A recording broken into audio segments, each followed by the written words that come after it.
What screams, "I'm very insecure"? I used to be very insecure, so I'll go from my own experience.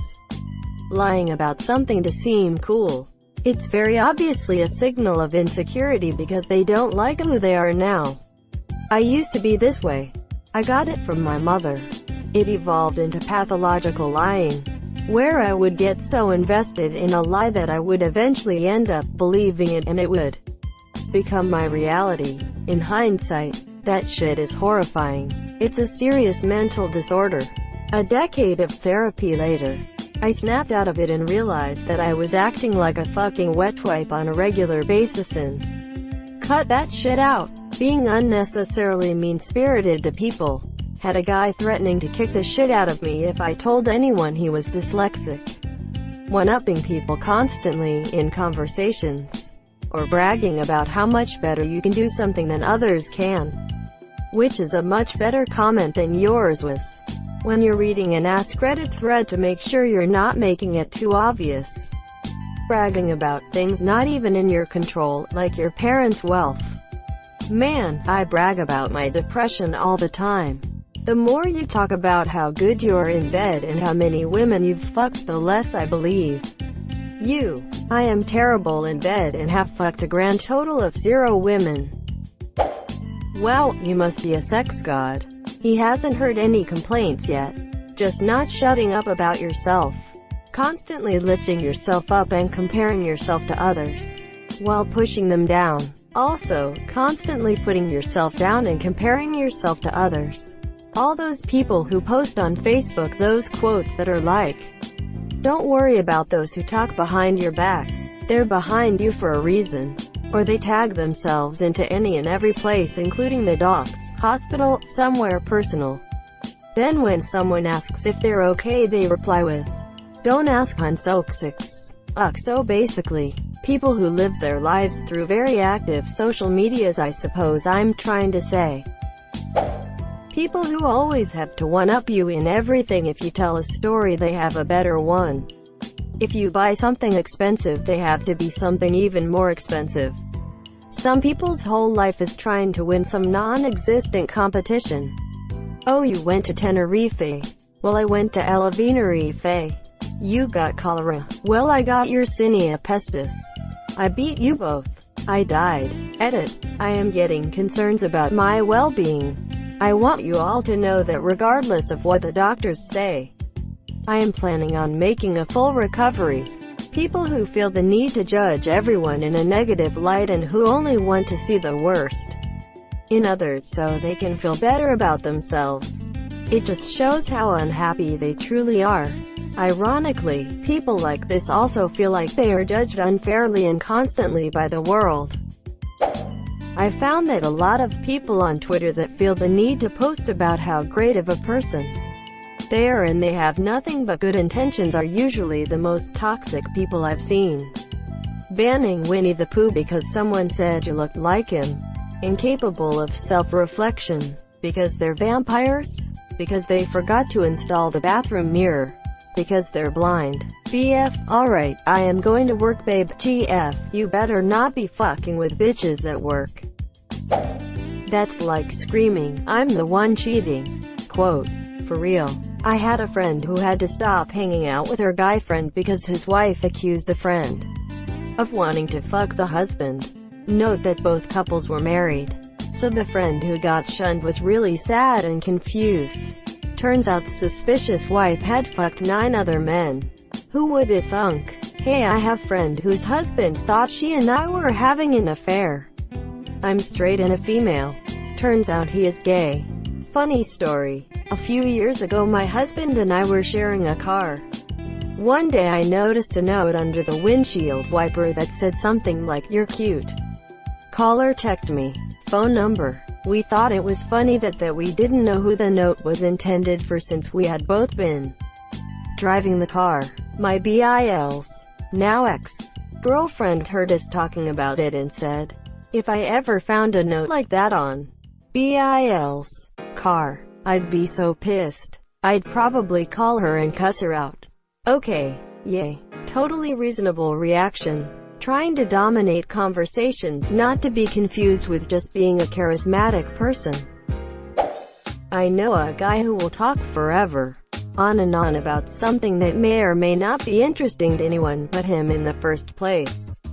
If anyone has something else to say that leads to a small tangent or participation of other people in the room, he becomes visibly annoyed and will bring it back with an "anyway" at the earliest opportunity and continue ranting. I don't like "Hi, monsieur." Edit. A lot of people are saying that they feel like they are this person. Just to clarify, it's not just the fact that he talks a lot and tends to be ranty that annoys me. Some people just have very active brains, and sort of runaway thought patterns, if you will. And I get that. It's the fact that he seems offended that anyone would dare steal his conversation spotlight and want to participate that screams insecurity. This is a self-roast, but I think I degrade myself just to hear others deny it. Is that insecure? I do this and I definitely think it comes from a desire to get ahead of it, like, if I put myself down first, then how badly can it hurt if someone agrees? It's created a cycle of almost compulsive negative self-talk that I'm trying to deprogram, monsieur.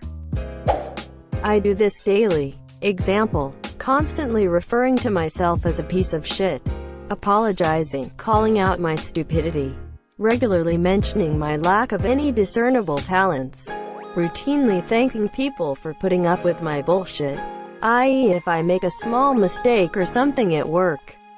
The list goes on. I'm just always bullying myself in front of people so that I take any power away from peers to dish at any of their own put-downs, because ridicule is my biggest fear in life. For me though, it's not coming from a place of fishing. I don't need people to deny what I say. I just feel the need to say them before they can. Scene. Gets a notification on phone. XGF. Who's chatting to you now? Me. It's a game notification. Me. Goes to shower. Me. Comes back to find GF going through every message, email and WhatsApp. Does that scream I'm insecure? Edit 1. Thanks for the responses. I got out of that relationship last year and I'm dating someone of a far better mind and someone who trusts me. Edit 2. I coded my phone. She figured it out. Then I used my fingerprint. Edit 3. My ex was very insecure and would often follow and check my every move. Edit 4. I will respond as best I can. Greater than does that scream I'm insecure? Among other things.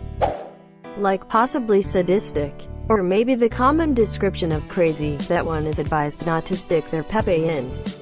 When you question yourself, do they actually like me or are they pretending to? Or when you think you're gonna bother other people if you talk to them. Edit. Jesus Christ, I wasn't expecting so many replies. I hope you all are doing great. In college I had a friend who seemed to believe that everyone in our friend group was just pretending to like him or just tolerating "Hi, monsieur." He seemed to believe this because occasionally he would pick up on subtle signs of irritation towards "Hi, monsieur." What he didn't understand is that even if you are good friends with everyone in a group, that doesn't mean that no one in the group will find you annoying from time to time. Just for him. One day I pulled him aside and got out a pen and paper. I created what I called the tilt web.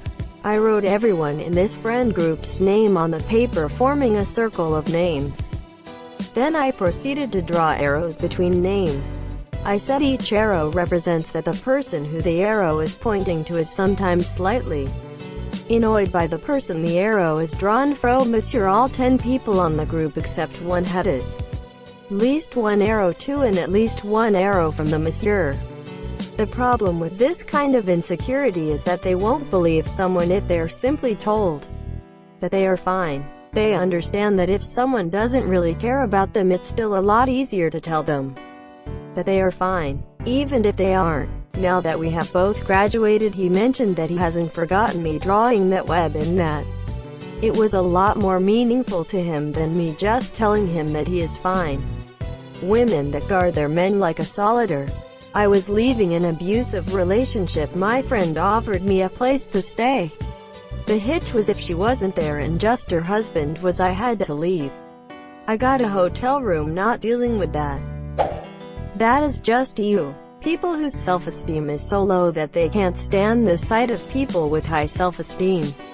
So they will try to break down anyone they perceive as more successful than them.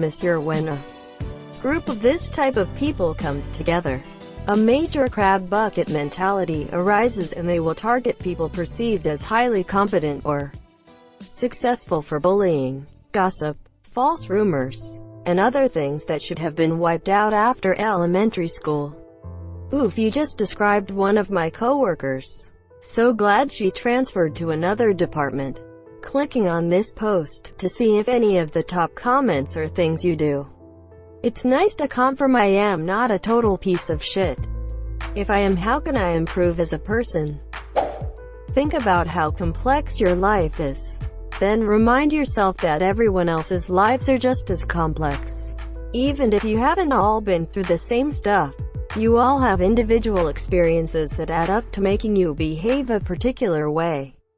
A password made up on only lowercase letters. Correct horse battery staple. Automatically assuming negative intent. E.g., you friend didn't pick your call. Fuck her. She's trying to avoid me. I don't care about her anyway. Had a friend who, while I took a nap, texted me. I noticed you didn't share your chocolate bar with me at lunch. Are you mad at me? Are we even friend anymore? 2 hours later. I guess I have my answer. I had an ex-girlfriend who was once all, my mom is mad at me and I don't know why and it's horrible. Me. Really? What happened? GF. I called and she didn't pick up and she hasn't called me back. I can't believe she is this angry with me. Me. Are you sure? Maybe she has just been busy. GF. No. She won't call me back because she is angry at me. You don't understand. 3 days later. Next time we're talking. Long distance relationship long before unlimited talk and text. Me. So have you talked to your mom? GF. Yeah, she called me last night. Why? Me. That's good. Do you know why she was mad at you? GF. What are you talking about? She wasn't mad at me. I don't know why you'd think that. Me. X was the right call here. Thank you for watching.